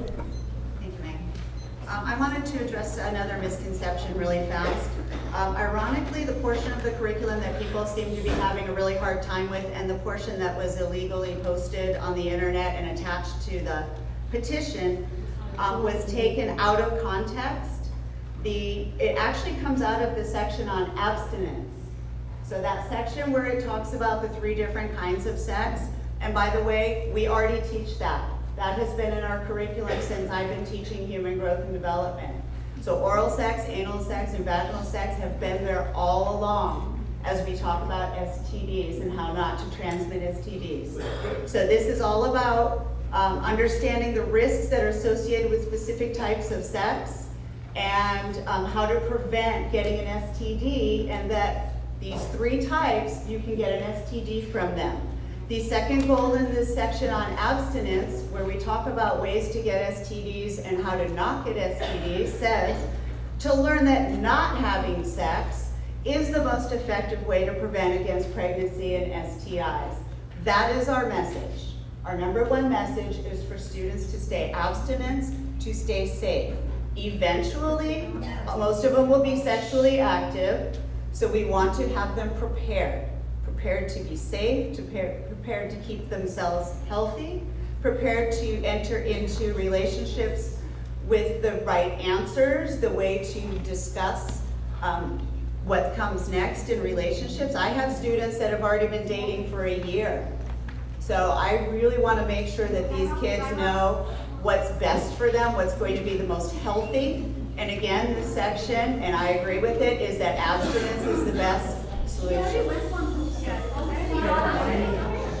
It was just one person. Thank you. So Smita Vakalanka and then Zuni Chen. So Susmita Vakalanka. Okay. Zuni Chen. Monica.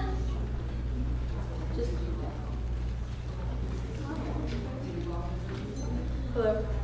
So I didn't really prepare a speech, but I just wanted to say some things from my own experience and kind of just from my heart. But I'm a high school student, and I know that many high school students and middle school students have these things on their mind already, whether their parents think so or not. It's something that teenagers talk about, and I think that it's really important for them to be able to talk about it with trusted adults who know this information and who want to help them. And I think, please give her a chance. And I think also that the reason why people are not getting very many STDs around here is thanks to these curriculums that are teaching our students how to be safe when doing sexual. Thank you. Thank you. Next speaker is Jenny Yuan, followed by Gatine Manakar. Jenny, 1 minute, you have that. Okay, I just have 1 minute, so I'll make it very short. Per Shara Smith, the consultant of sexual health education in California Education Department, the sex education should be provided to the students in middle school once. Okay, so it could be either in 8th or in 7th. So right now, all the parents request to postpone it to later. That is legal, and that's their right. Okay, they have the right to request the district postpone this curriculum to next year. Okay, I have record. If you want to listen and give me time for that. And one more question, one more information is Saratoga postpone this curriculum. Thank you. For more discussion. Thank you. So, Gate 10, Nanakard? Okay. Christina Everhart.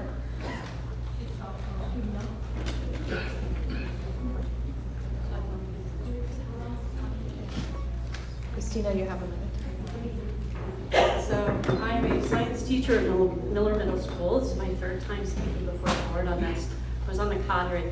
Health Connected Teen Talk has been reviewed by a committee of experts, including representatives from the California Department of Education and the California Department of Public Health. Claims that the curriculum contains inappropriate, harmful materials for 7th graders implies that the California Department of Education and the California Department of Public Health are actively supporting inappropriate, harmful curriculum, which questions the integrity of the California Department of Education and the California Department of Public Health. I would hope that the board would take this into account when they vote.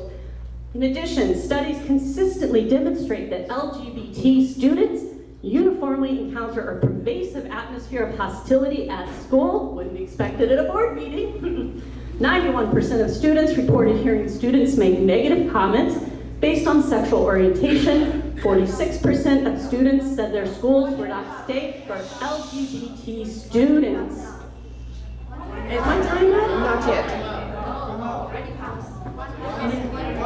Can I have extra time? I would not let my 7th graders or my 6th graders behave the way the adults in this room are.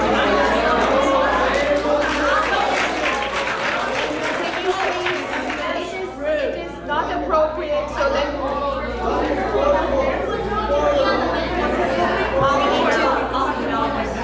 because obviously they're not going to let me talk. Thank you. Do we have a Okay, so we at this time do not have any other cards, and I think we may want to take. I know we have a presentation by the staff. If they have any questions, can we? Leanne, can I please finish? Because I would like to take a few minutes break because I need to. Other comments, information Leanne, for parents. Can we? All of you prepared your written speech that you didn't have time to read through.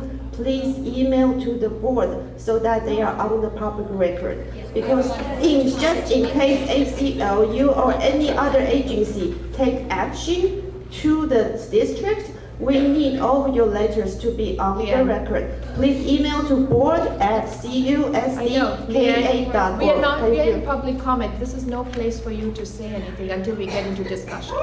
So this is not discussion comment. This is information for the public on how they can part of the provide public their comment comments. So can we have one more comment?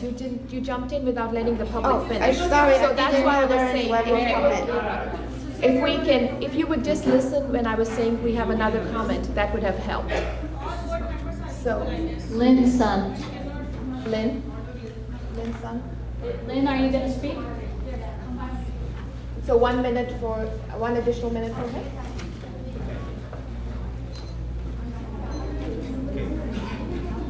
Again, Ray Hack from the Pacific Justice Institute.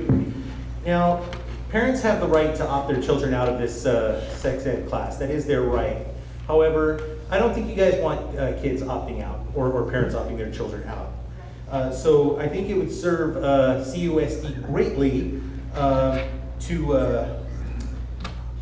obtain input from the parents who would otherwise opt their children out of this curriculum. I think it would serve CUSD greatly to let them hear their voices because it was the legislature's intent to empower them to make decisions on behalf of their children, to determine what is age appropriate based on their religious views, based on the maturity of their child, based on any number of host factors. The whole point of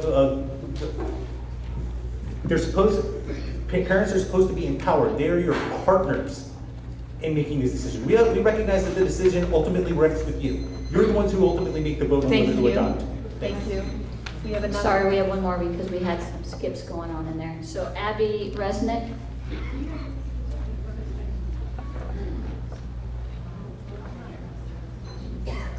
Hi, I am Dr. Sophia Yen. I'm an adolescent medicine specialist. I'm on the National American Academy of Pediatrics section of Adolescent Health Committee.